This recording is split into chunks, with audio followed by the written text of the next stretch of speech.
سب سے پہلے جی مجھے پتہ ہے ٹی وی پہ جو لوگ دیکھ رہے ہیں، میں سب کو تاکید کروں گا یہ ماسک پہننے کے لیے۔ آپ کو اگر موقع ملا ہے، جو سین ہندوستان میں آج کل دلی میں اور ان کے بڑے شہروں میں ہسپتالوں کا جو حال ہے، آکسیجن نہیں مل رہی،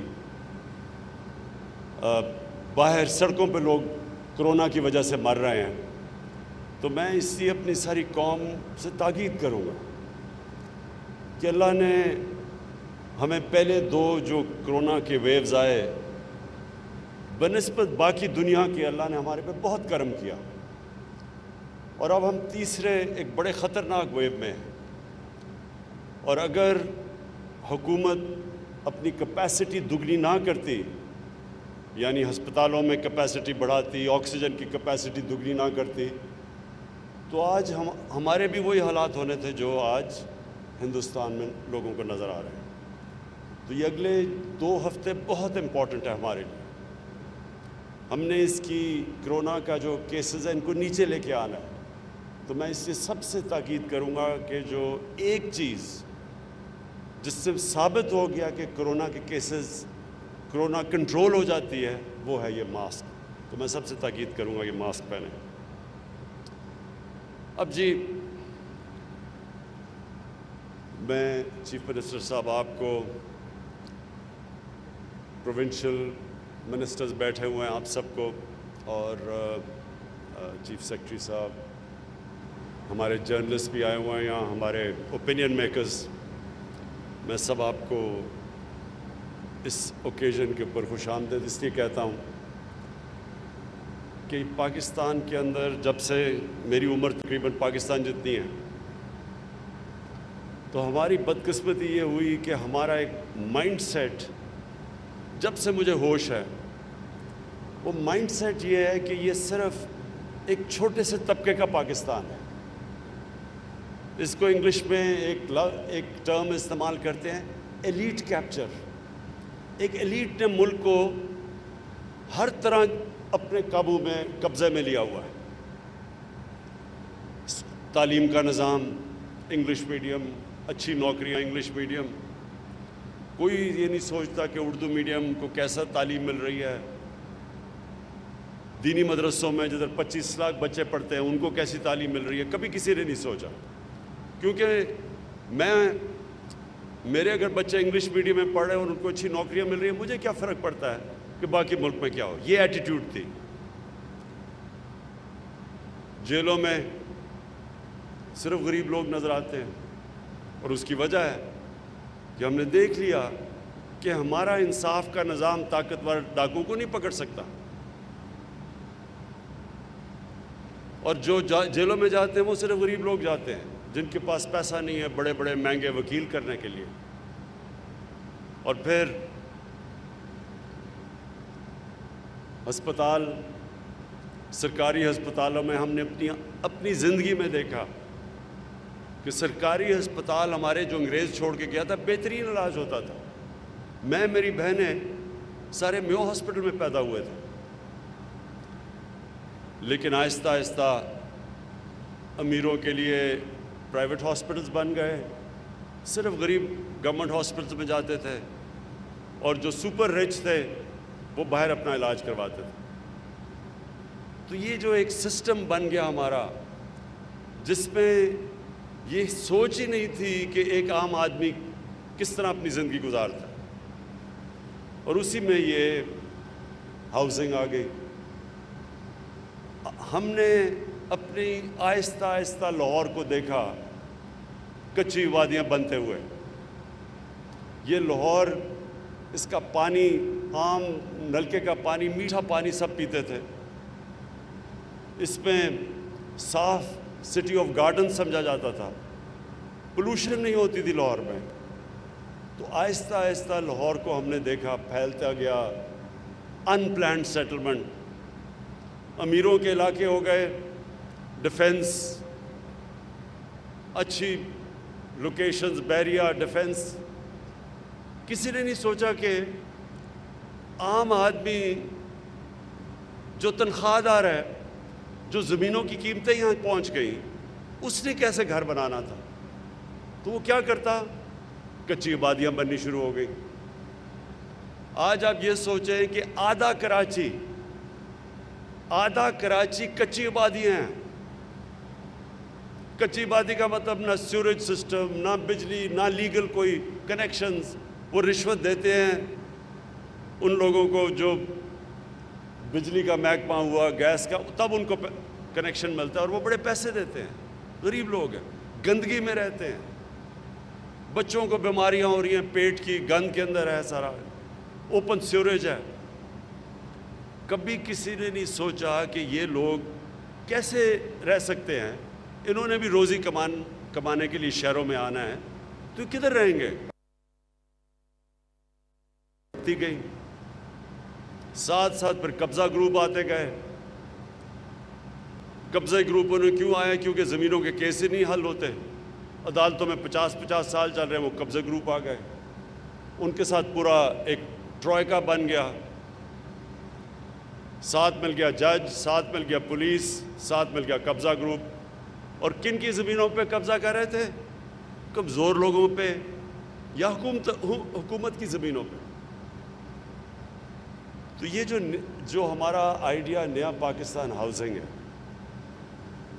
اس کی سوچ ساری یہ ہے کہ امیر آدمی تو پھر ان کی تو فکر نہیں ہے، ان کے پاس تو پیسے ہیں، وہ تو بڑی ڈیفنس یا بیریا میں جا سکتے ہیں، لیکن عام آدمی، تنخواہ دار طبقہ، گورنمنٹ سرونٹس، مکینک، ویلڈر، کسان چھوٹے، ان کے لیے یہ ملک کیا کر رہا ہے؟ تو اپنی قوم سے جو میں بات کہنا چاہتا ہوں کہ یہ ذہن میں ڈال لیں کہ کبھی بھی وہ معاشرہ ترقی نہیں کر سکتا جو معاشرہ اپنی عوام کی، عام آدمی، اس کو اوپر اٹھانے کی کوشش نہیں کرتا۔ کوئی دنیا میں معاشرہ جس میں ایک چھوٹا سا امیروں کا جزیرہ ہو اور نیچے سمندر ہو غریبوں کا، آج تک وہ معاشرہ اوپر نہیں گیا۔ جو میں بار بار مدینہ کی ریاست کی بات کرتا ہوں کیونکہ ہم ایک اسلام کے نام پہ ملک بنا تھا، ہماری آبجیکٹو ریزولوشن میں تھا کہ پاکستان کا آبجیکٹو ہے اسلامی فلاحی ریاست۔ وہ کس کے اوپر بیس ہوئی تھی؟ وہ مدینہ کے اوپر ہوئی تھی۔ مدینہ میں کیا ہوا تھا؟ سرکار مدینہ نے 2 کام کیے تھے۔ یہ یاد رکھیں، کبھی مدینہ میں آتے ساتھ ہی دودھ کی نہریں نہیں بہی تھیں، لیکن انہوں نے 2 چیزیں کر دی تھیں۔ سب سے پہلے انہوں نے قانون کی بالادستی قائم کی تھی کہ صرف غریب لوگ ہی نہیں جیل میں جائیں گے، طاقتور کو قانون کے نیچے لے کے آئے تھے۔ جو آج یہاں پاکستان میں شور مچا ہوا ہے، سب اکٹھے ہوئے ہیں، 30 سال سے جو حکومت کر رہے ہیں، جو حکومت میں آنے سے پہلے کیا تھے اور آج اربوں خربوں پتی بن چکے ہیں، وہ احتساب دینے کے لیے تیار نہیں ہیں کہ وہ سمجھتے ہیں ہم قانون کے اوپر ہیں۔ وہ اپنے آپ کو عام لوگوں کی طرح، یہ قانون تو عام لوگوں کے لیے ہوتا ہے، طاقتور کے لیے قانون نہیں ہے پاکستان میں۔ اس لیے ساری یونین بنی ہوئی ہے پی ڈی ایم کے نام سے کہ جی ہمیں این آر او دے دو، باقی عام لوگوں کے لیے تم نے جیل ڈالنے تو بشک ڈال دو۔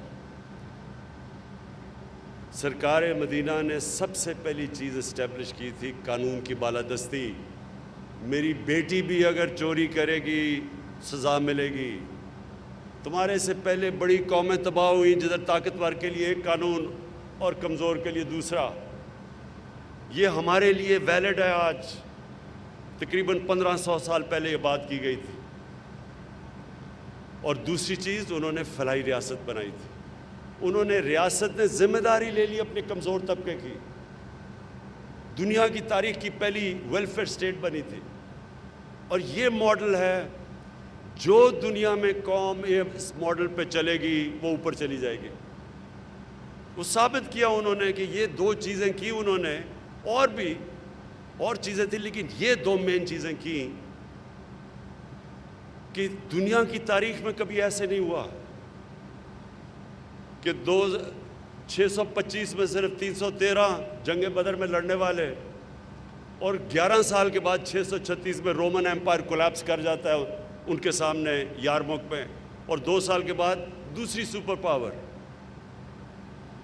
پرشین ایمپائر کولیپس کر جاتا ہے قدسیہ میں۔ یہ تاریخ کا حصہ ہے۔ تو قرآن میں ہمیں حکم دیا ہے کہ اس ماڈل پہ چلو، کیونکہ وہ کامیابی کا ماڈل ہے، وہ ایک سکسیس سٹوری ہے، دنیا کا عظیم سویلائزیشن سیٹ اپ کیا اس کے اوپر۔ ہماری یہ آج جنگ ہے، یہ 2 چیزیں کرنی ہیں، طاقتور کو قانون کے نیچے لے کے آنا ہے، اور کمزور کے لیے یہ ریاست نے ذمہ داری لینی ہے اوپر اٹھانے کے لیے۔ ہم نے یہ جو لو کاسٹ ہاؤسنگ، اس کا پہلے فیصلہ کیا، 2 سال ہمیں مشکل پڑی، کیونکہ یہ بن ہی نہیں سکتی جب تک بینکس قرضہ نہیں دیتے۔ وہ بینکس اس لیے قرضہ نہیں دیتے تھے کہ قانون نہیں پھنسا ہوا تھا عدالتوں میں 10-15 سالوں سے۔ فورکلوجر لا، فورکلوجر لا کا مطلب یہ کہ جب تک بینک اگر قرضہ، وہ کیسے قرضہ دے گا اگر اسے یہی نہ یقین ہو کہ میرا پیسہ واپس آئے گا۔ اگر وہ مجھے پیسے قسطیں نہیں دیتا تو میں اگر کارروائی نہیں کر سکتا، بینک نہیں قرضے دیں گے۔ لہٰذا ہندوستان جیسے ملک میں 10% مارگیج فائنینسنگ ہے، قرضے دیتے ہیں گھروں کے لیے۔ یورپ کے اندر، امریکہ میں 80% سے اوپر ہے۔ پاکستان میں 0.2% لوگوں کو صرف قرضہ دیا جاتا ہے ہاؤسنگ میں، جو ابھی آپ نے چیف سیکرٹری صاحب آپ نے ابھی جو دکھایا لوگوں کو کہ تقریباً 70% لوگوں کے لیے صرف 1% پیسہ اویلیبل ہے گھروں کے لیے، باقی سارے امیروں کے لیے۔ تو اس کے لیے پہلے ہمیں وہ فورکلوجر لا لڑنا پڑا، اللہ کا شکر ہے ہم نے وہ عدالت سے جیتا کیس۔ اس کے بعد اب بینکس کو لے کے آئے، اب بینکس کو ٹریننگ دلوا رہے ہیں، بینکس کو کہہ رہے ہیں کہ اپنے سٹاف کو ٹرین کریں، کیونکہ ان کو آئیڈیا ہی نہیں ہے کہ کیسے غریب آدمی کو قرضہ دینا ہے۔ وہ ایک چیلنج ہے، اس میں کئی بینک بہتر کر رہے ہیں باقیوں سے۔ بینک آف پنجاب کو میں خاص طور پہ پھر سے داد دیتا ہوں، انہوں نے پورا زور لگایا ہوا ہے ٹریننگ کرنے کے لیے اپنے سٹاف کو کہ غریب لوگوں کو قرضہ دیا جائے، مزدوروں کو دیا جائے۔ اور اس میں گورنمنٹ آف پنجاب کو میں پھر سے ان کی بھی تعریف کرتا ہوں کہ انہوں نے اب یہ جو زمین ہے 10,000 کی آپ دے رہے ہیں، مرلہ 10,000 کا دے رہے ہیں، اور جبکہ اس کی ویلیو 3, 4, 5, 6 لاکھ جتنا بھی ہے مجھے نہیں پتا۔ تو سبسڈائز زمین، اس کے اوپر سبسڈائز قرضے، گورنمنٹ، فیڈرل گورنمنٹ 3% پہ قرضہ دے رہی ہے، باقی جو اوپر بینک کو جو کاسٹ کرتا ہے وہ گورنمنٹ خود اس کا بوجھ اٹھا رہی ہے۔ پھر ہر گھر کے اوپر 3 لاکھ روپیہ سبسڈی دے رہی ہے۔ اس کا کیوں یہ کر رہی ہے؟ تاکہ جو غریب آدمی جب ایک گھر لے تو اس کو جتنا وہ کرایہ دے رہا ہے آج، اتنا ہی کرایہ وہ قرضوں کی قسطوں پہ چلا جائے اور اپنا گھر بھی اس کے پاس آ جائے۔ اور یہ ہے ایک انشاءاللہ شروعات ایک ریولوشن کی، کیونکہ یہ انشاءاللہ آپ دیکھیں گے انقلاب آ جائے گا۔ اس سے سب سے پہلے تو ایک عام آدمی جو کبھی خواب بھی نہیں دیکھ سکتا تھا کہ اپنا گھر اس کا ہو، اس کو اپنا گھر مل جائے گا۔ اس سے بڑی کوئی نعمت نہیں ہے ایک انسان کی کہ جو اس کی اپنی جو بھی محنت مزدوری مر کھپ کے جب گھر آتا ہے تو اپنا گھر ہے اس کا۔ اور پھر یہ بہت بڑا ایک سیکیورٹی ہوتی ہے لوگوں کے لیے کہ ہمارا گھر ہے۔ ڈر لگا رہتا ہے کہ اگر کرایہ نہیں دے تو ہمیں باہر سڑکوں پہ چلے جائیں گے۔ اور اس سے پھر کچی آبادیاں جو سارے پھیلتی جا رہی ہیں، ہماری آبادی بڑھ رہی ہے، کچی آبادیاں بڑھ رہی ہیں، اور وہ اتنا بڑا پولوشن ہیزرڈ ہے اب ہمارے لیے، کیونکہ ان ٹریٹڈ سیوریج جا رہی ہے گراؤنڈ واٹر کے اندر، پانی کنٹیمنیٹ کر رہا ہے۔ نیچے جیسے جیسے پانی نیچے جاتا ہے سندھ کی طرف، 70% سندھ کا جو گراؤنڈ واٹر ہے اس میں آرسینک ہے، پولوٹڈ ہے۔ تو اگر کچی آبادیاں بنتی جائیں گی اور سیوریج ان ٹریٹڈ جائے گا، آخر تو اس کا نقصان ہوگا، ہمیں ہی ہوگا۔ اس لیے کچی آبادیاں انشاءاللہ ان کے لیے ہمارا ایک اور پلان بنا ہوا ہے۔ ہم نے جو ماڈل جو ترکی میں استعمال کیا گیا، ملیشیا میں، انشاءاللہ اس ماڈل کے ذریعے ہم سارا رینیو کریں گے، کچی وادیوں کو چینج کریں گے، کیونکہ وہ سارے علاقوں کے اندر جس طرح کراچی، آدھا کراچی کچی وادی ہیں، تو اس کے لیے پورا پلان بنا رہے ہیں کہ کچی وادیوں کو کنورٹ کریں، انہی لوگوں کو مالکانہ حقوق دیں، انہی لوگوں کو جس طرح یہ گھر دے رہے ہیں، سیوریج، پانی، بجلی سب کچھ دیں، ان کے پاس مالکانہ حقوق آئیں اور وہ علاقہ بھی تبدیل ہو جائے اور گورنمنٹ بھی پیسے بنائے۔ پھر دوسرا اس کا فائدہ یہ ہے کہ جب ہاؤسنگ شروع ہوتی ہے تو ہاؤسنگ سے 30 انڈسٹریز کنیکٹڈ ہے، تو جیسے ہی ہاؤسنگ آپ گھر بنانے شروع کرتے ہیں تو 30 اور انڈسٹری چلنی شروع ہو جاتی ہے، ساری ملک کی اکانومی اٹھ جاتی ہے۔ ایک طریقہ ملک کی اکانومی کو اٹھانے کا ہے کہ ملک میں ہاؤسنگ شروع کر دیں، اور انشاءاللہ ہماری یہی سوچ ہے کہ ہم جب اب اپنا روزگار ہم نے لوگوں کے لیے دینا ہے، ہم نے اپنی گروتھ ریٹ بڑھانی ہے، تو سب سے زیادہ ہمارا ایمفیسس اب یہ ہاؤسنگ کے اوپر ہے۔ ساتھ ساتھ ہم نے کنسٹرکشن انڈسٹری کو پوری طرح انسینٹیوائز کیا ہوا ہے، ان کی ساری رکاوٹیں دور کی ہیں جو ان کے پرابلمز تھے، اور آج مجھے بڑی خوشی ہے کہ پاکستان کی تاریخ کے ریکارڈ ٹوٹ گئے ہیں۔ سیمنٹ جتنا بک رہا ہے اب، اس کا مطلب کہ کنسٹرکشن شروع ہو گئی ہے پاکستان میں، اور یہ چند مہینے میں اس کے اثرات آنے شروع ہوں گے ساری اکانومی میں، اور خاص طور پہ جو ہمارا ایک بہت بڑا مسئلہ بے روزگاری کا، وہ بھی انشاءاللہ اسی کنسٹرکشن ہاؤسنگ کی وجہ سے انشاءاللہ ہم اوور کم کریں گے۔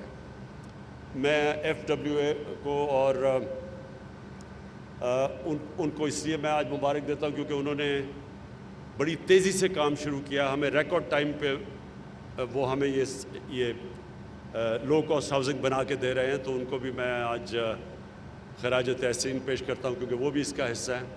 نیا پاکستان ہاؤسنگ میں جنرل حیدر آپ لیڈ کر رہے ہیں، اور آپ سارا یہ کوارڈینیشن سے یہ ساری لو کاسٹ ہاؤسنگ ہو رہی ہے، آپ کو بھی، اور آج جو 9 اوکیزن کے اوپر ہمارے بیٹھے ہوئے ہیں، جدھر ساری جگہ اوپننگ ہو رہی ہے، ادھر ہر جگہ کے اوپر یہی پیری اربن ہاؤسنگ کا آج لانچ ہے، تو وہ بھی مجھے بڑی خوشی ہے کہ اس میں ہم بڑے بڑے وہ علاقے کور کریں جدھر کبھی کوئی کانسیپٹ ہی نہیں ہے کہ عام لوگوں کے لیے گھر بنائے جائیں۔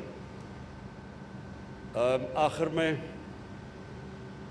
پھر اپنی قوم سے ایک بات کہنا چاہتا ہوں کہ اللہ نے ہمارے ملک میں ہر قسم کی نعمت بخشی ہے، ہم نے اللہ کی نعمتوں سے فائدہ نہیں اٹھایا۔ میں وہ پاکستانی ہوں جس نے سارا پاکستان دیکھا، اور کسی نے کوئی اور پولیٹیکل لیڈر اس ملک میں نہیں آیا جس نے سارا ملک دیکھا ہوا ہے۔ اس لیے میں جانتا ہوں کہ ہم نے کبھی توجہ نہیں دی ان علاقوں پہ جو اگر ہم علاقے تھوڑے سے بھی ڈیولپ کر لیں تو صرف ٹورزم سے، میں پھر سے کہہ رہا ہوں، ٹورزم صرف ایک ایسا ایریا ہے جس سے ہم سارا اپنا جتنی اس وقت ایکسپورٹس کر رہے ہیں اس سے زیادہ صرف ٹورزم سے یہ ملک پیسہ کما سکتا ہے۔ کبھی کسی نے توجہ نہیں دی کیونکہ بدقسمتی سے جو یہاں کے لیڈرشپ تھی ان کے ہالیڈیز بھی باہر ہوتے تھے، ان کے لنڈن میں بڑے بڑے گھر ہیں، ان کو دبئی میں پیلسز ہیں، انہوں نے کبھی دیکھا ہی نہیں کہ اس ملک میں اللہ نے کیا کیا دیا۔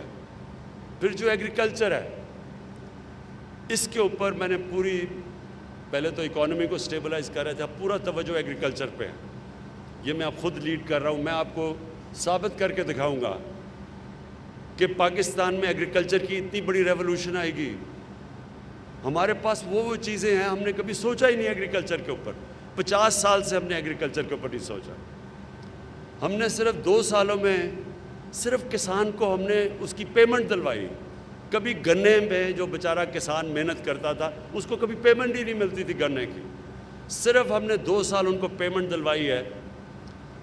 آج انشاءاللہ ہماری جو گندم کی ییلڈ ہے وہ ریکارڈ ہے جو اب آ رہی ہے، ابھی تک ساری اسیسمنٹ ہے کہ سارے ریکارڈ ٹوٹ گئے ہیں۔ ہماری چاول کی ییلڈ ریکارڈ پہ ہے، ہمارا مکئی کی ییلڈ ریکارڈ کے اوپر ہے۔